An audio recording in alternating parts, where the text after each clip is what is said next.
রমজান মাস চলে আসলেই কিন্তু আমাদের মাথায় রোজা রাখার নিয়মকানুন নিয়ে হাজারটা প্রশ্ন ঘুরপাক খায়। কোনটা করা যাবে আর কোনটা করা যাবে না, এই সব কনফিউশন দূর করতেই আমাদের আজকের এই আলোচনা। চলুন একদম সহজ করে বিষয়গুলো জেনে নেওয়া যাক। তো চলেন শুরুই করি এমন একটা প্রশ্ন দিয়ে যা মনে হয় প্রায় সবার মনেই আসে, রোজা রেখে কি টুথপেস্ট ব্যবহার করা যাবে? ঠিক এই রকমই অনেক সাধারণ কিন্তু খুব জরুরি কিছু প্রশ্নের উত্তরই আমরা আজ খুঁজে বের করব।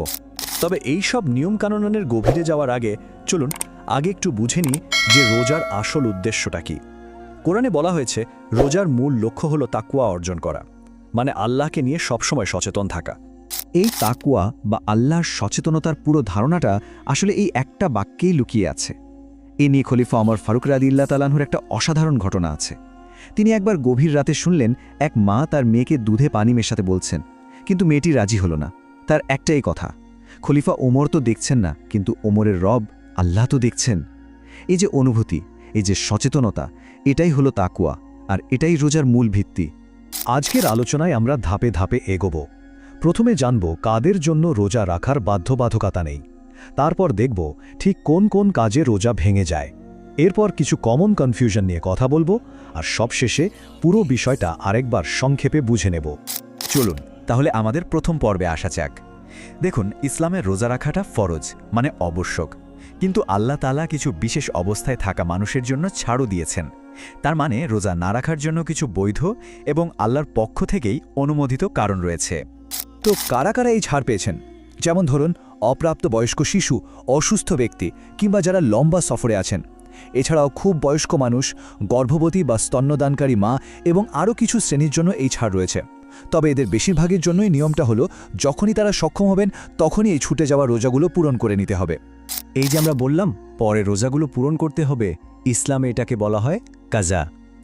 নিয়মটা খুব সহজ, একটা রোজার জন্য একটা কাজা।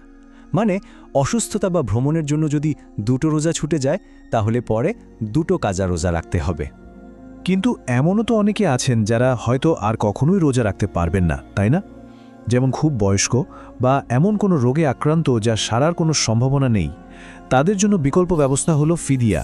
এর মানে হলো প্রত্যেকটা রোজার বদলে একজন অভাবী মানুষকে 2 বেলা পেট ভরে খাওয়ানো বা তার সমপরিমাণ অর্থ দিয়ে দেওয়া।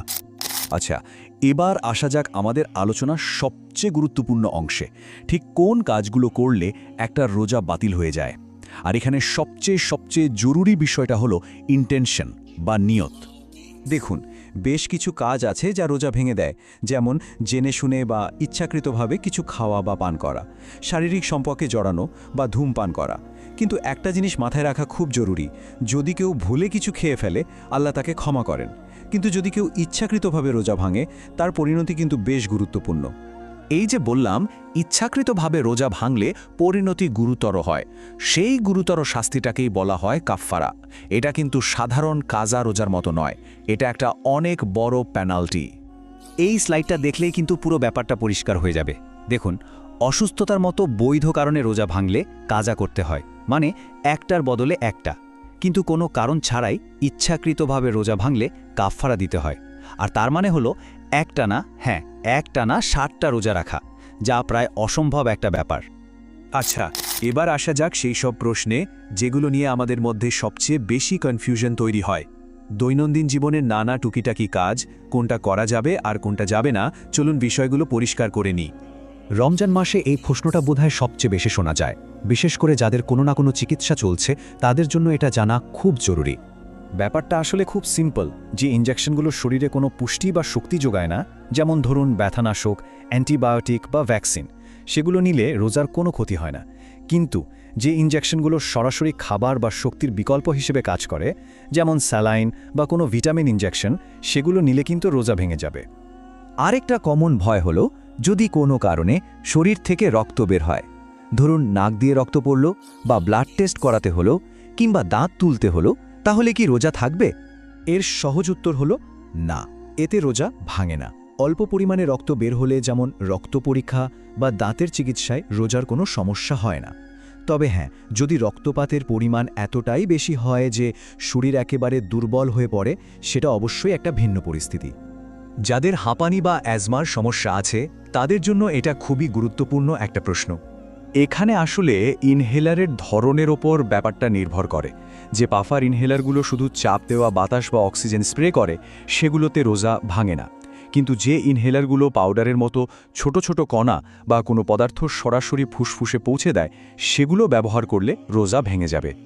চলুন এবার ঝটপট আরও কিছু জিনিস দেখে নিই যেগুলো নিয়ে আমরা হয়তো টেনশনে থাকি, কিন্তু আসলে এগুলোতে রোজা ভাঙে না। যেমন ভুলে কিছু খেয়ে ফেলা, অনিচ্ছাকৃতভাবে বমি হয়ে যাওয়া, স্বপ্নদোষ হওয়া, কিংবা খুব সাবধানে টুথপেস্ট ব্যবহার করা যাতে পেটে কিছু না যায়। এই সব ক্ষেত্রে রোজা ঠিক থাকে। তো পুরো আলোচনা থেকে আমরা কি কি শিখলাম? চলুন সবচেয়ে জরুরি পয়েন্টগুলো আরেকবার এক ঝলকে দেখে নিই, যাতে আমাদের রোজা রাখতে সুবিধা হয়। এই 4টা ধাপ মনে রাখলে রোজার নিয়মকানুন পালন করা কিন্তু অনেক সহজ হয়ে যায়। প্রথমত, নিজের অবস্থাটা বোঝা। দ্বিতীয়ত, কাজা আর কাফফারার বিশাল পার্থক্যটা মাথায় রাখা। তৃতীয়ত, ছোটখাটো দ্বিধাগুলো দূর করা। আর সবচেয়ে গুরুত্বপূর্ণ চতুর্থ ধাপটা হলো নিজের নিয়তকে একদম পরিষ্কার রাখা। সব শেষে আমাদের একটা কথা মনে রাখতেই হবে, এই সমস্ত নিয়মকানুনের মূল লক্ষ্য কিন্তু শুধু না খেয়ে থাকা নয়, বরং তাকওয়া অর্জন করা। রোজা মানে এই বিশ্বাসটাকে অন্তরে গেঁথে নেওয়া যে কেউ দেখুক বা না দেখুক, আমি যখন একা থাকি তখনও আল্লাহ আমাকে দেখছেন।